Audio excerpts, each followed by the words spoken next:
Les gars, on se retrouve cette semaine comme convenu. J'ai 2 nouveaux animes pour vous. Comme d'habitude les gars, je suis toujours au rendez-vous, vous inquiétez pas. Donc les gars, sans plus tarder, je vais pas trop vous faire patienter. On va commencer à regarder ces 2 animes. Aventure, tranche de vie, tout ça, Isekai, vous aimez bien? Et ben on va rentrer dans le vif du sujet les gars directement. Mahmoud, lance le générique s'il te plaît.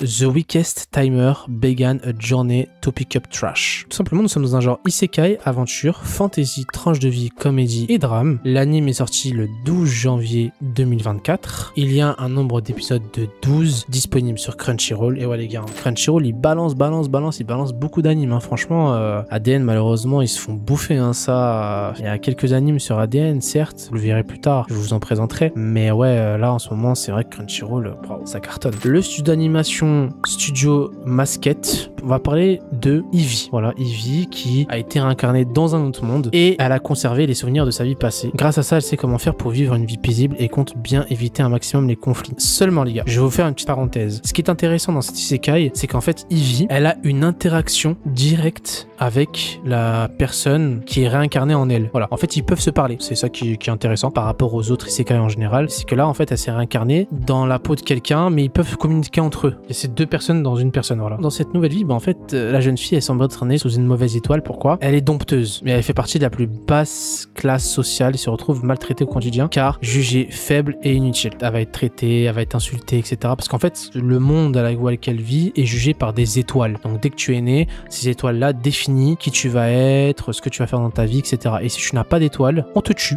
Tout simplement, voilà, les gens essaient de te tuer, voilà, tout simplement. Donc naturellement que lorsque la seule personne gentille avec elle, une femme chaleureuse qu'elle a toujours traitée comme sa fille, et bah en fait le jour où elle décède, et bah subitement en fait Ivy décide de quitter son village pour partir seule à l'aventure, tout simplement parce que le chef du village veut la buter, voilà, rien que ça les gars. Donc là elle va partir en aventure, très vite elle va faire la rencontre d'un petit slime qu'elle va nommer Sora, et du coup ils vont partir à l'aventure comme ça, on va voir l'évolution d'Ivy, etc., comment elle va devenir une meilleure dompteuse, etc. Son périple, ses péripéties, voilà, on va suivre toute son aventure. Cet anime m'a limite touché dès le début, donc moi je vous invite à aller voir cet anime au plus vite. Prochain anime.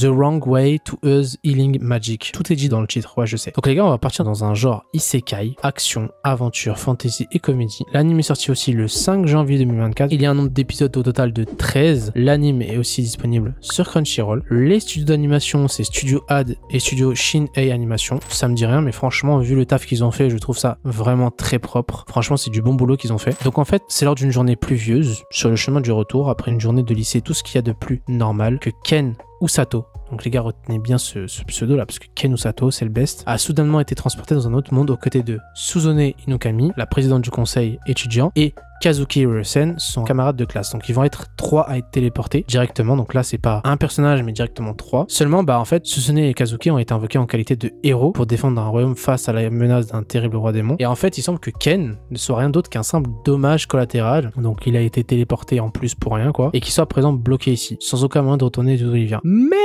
je dis bien mais, il a eu la compétence la plus rare. Eh oui, healer, bien évidemment. Même si le jeune homme va être dépité au départ, parce qu'il va se dire ouais bon, au final je vais servir à rien. Clairement les gars, les healers, c'est la compétence la plus rare de ce monde. Et c'est là que Rose apparaît. Alors les gars, Rose, je vous le dis. En 2 mots, je vais vous dire à qui elle ressemble, d'accord? Yami dans Black Clover. Les gars, je vous le jure, hein, c'est Yami en meuf. Ouais, je sais ce que je vous dis là, c'est what the fuck, mais c'est ça en fait. C'est Yami en meuf, voilà. Elle a le charisme, le pouvoir. Les gars, c'est une healeuse. La meuf, elle met des gifles à des démons, quoi. Je peux pas vous en dire plus, les gars. Ken qui va tout simplement être entraîné par Rose. Bon courage à lui. Et voilà les gars, tout simplement, ce sera tout pour cette vidéo. N'oubliez pas le petit like, petit commentaire, petit abonnement. Ça fait énormément plaisir. Et je vous retrouve à la semaine prochaine pour une nouvelle vidéo.